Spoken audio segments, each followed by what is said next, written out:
Welcome back to New Day, everyone. U.S. officials say the evidence is clear on this point. MH17 was blown out of the sky by pro-Russian separatists. Secretary of State John Kerry, he says the United States has been tracking a major flow of Russian weapons into eastern Ukraine for months now. The Russian president, though, blaming the West for exploiting this tragedy.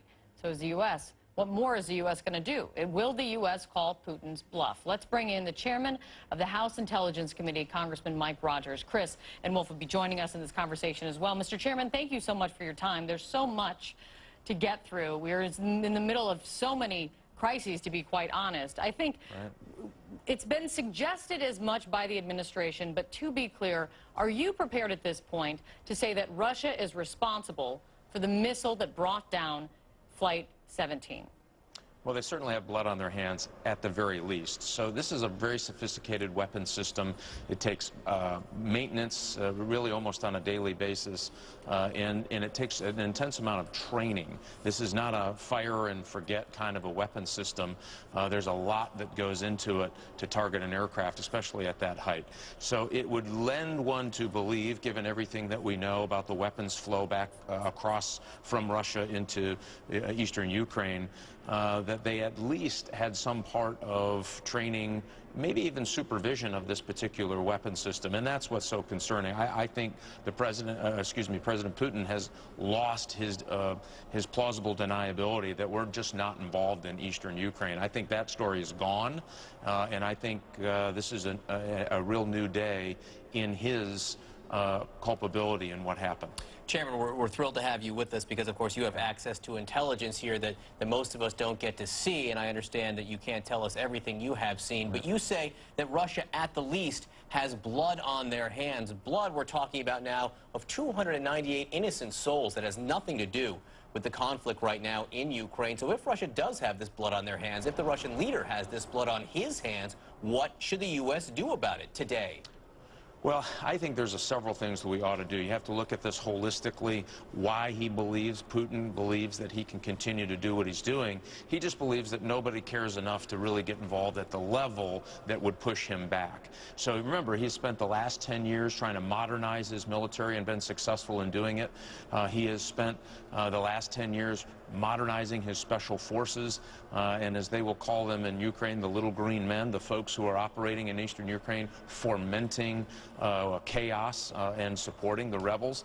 This is the time for the United States, I think, to finally bring in Europe in a very wholesome way on sanctions. We've led the way. I give the president credit last week for stepping up on the financial his financial sanctions, especially using banks, arms dealers, those kinds of things, very, very important. But we need the rest of Europe with us to make this important. So I would do that. I would bring them along. I would also show some strength here. I would re-announce that we're going to move forward with missile defense plans, both in Poland and the Czech Republic. Obviously, we need to sit down and talk to our allies. And I would do fairly significant operations in Poland, just the way we used to do in Germany. They called it Reforger when I was in the military. Now you have an opportunity to show Putin that we're serious about standing with our NATO partners to push back against this blatant aggressive behavior. And the longer we let this go, the more mistakes like this that are going to happen and the massacre of more innocent civilians. That's why we need to take certain action today. And certain action today, I think, is really the operative word, and that's what John was trying to get at. I mean, we are now 4 days into this absolute tragedy. Right. What you're talking about, bringing European leaders along, doing more military operations, joint operations in Poland and so on and so forth.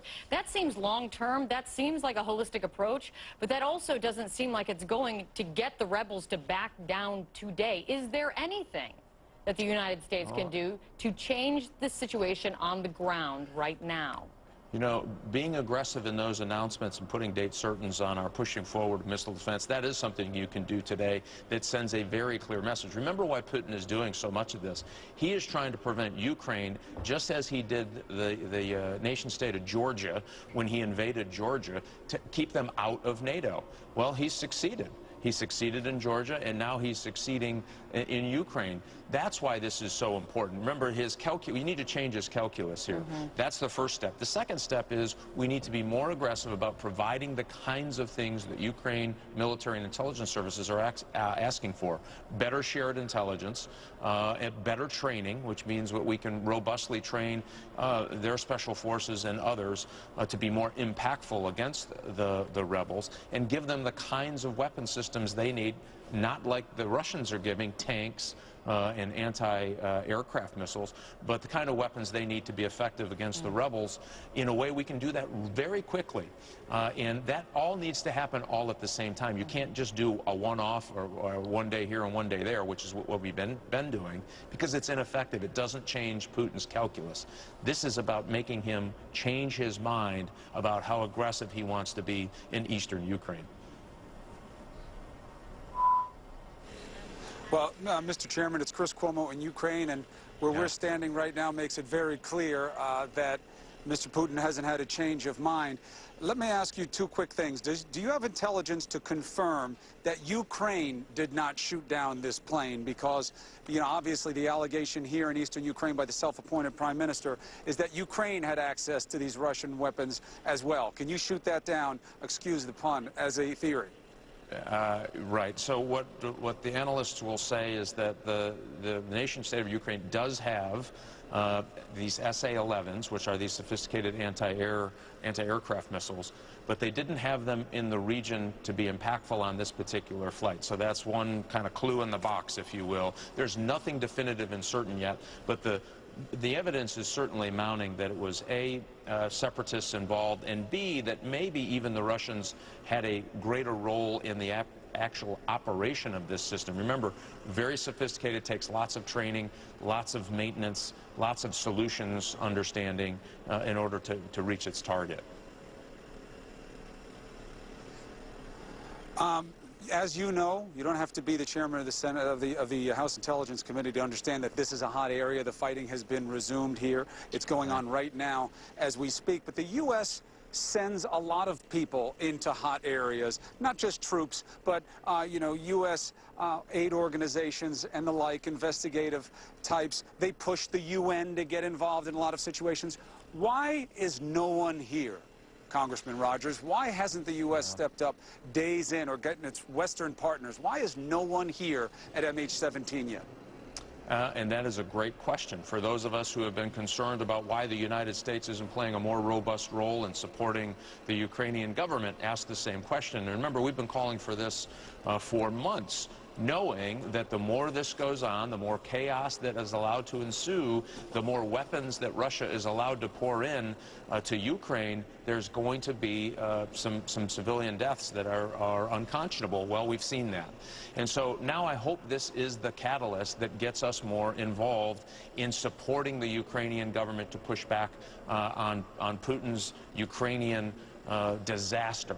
And so in order to do that, I think we have to rally our European friends. And listen, those relationships have been frayed between the United States and Europe. They need to be repaired. They need to be repaired immediately so that we can have a unified front on sanctions and other things in Ukraine. And again, we can do that by leading the way on these intelligence packages, training packages. We should have had investigators on the ground with our European friends, with the Netherlands, to help them in this investigation. We have some of the best crash investigators in the world. We should have had folks there already, and we need to, again, we need to continue to push so we send a signal to Putin, you're not going to get away with this. In Jerusalem, you speak about strengthening U.S. anti-missile systems in Europe. Here in Israel, that Iron Dome anti-missile system has worked very well, almost 90%. The Israeli military says accuracy. Some 2,000 rockets and missiles have come in from Hamas in Gaza and causing relatively minor damage, in part because of that Iron Dome. So here's the question. What is the major intelligence lesson for the U.S. from what has happened here in Israel over the past 2 weeks? Well, clearly these missile defense systems work. and they're worth our investment, and they're worth deployment. Again, a lot of this is discouraging, certainly, to those rocketeers in Gaza who are firing these missiles because they don't have a very successful hit rate. And it's not because they're not trying to kill civilians in a huge and aggressive way. They are. But between Iron Dome and I think is the Israelis' position that they're going to try to defend themselves and get after these missile nests, if you will, in Gaza has been successful. And it's a two-pronged approach, which tells you every problem, Wolf, needs to have this multi-layered approach. You can't just do one. You can't just build a missile system. That's not going to work in and of itself. Hugely successful, but won't work by itself. You have to have this other, I think, operation to clean out those rocket nests all at the same time. And so I think this is an important lesson for us as we look at all of the challenges around the world. You can't just do press releases and announcements, put one type of a system in and hope it's done. It takes all of these things all at the same time, including good decisions up to these events, to try to avoid these kind of civilian disasters. Mike Rogers, the chairman of the House Intelligence Committee, thanks as usual for joining us. Let's go back to Kate and John.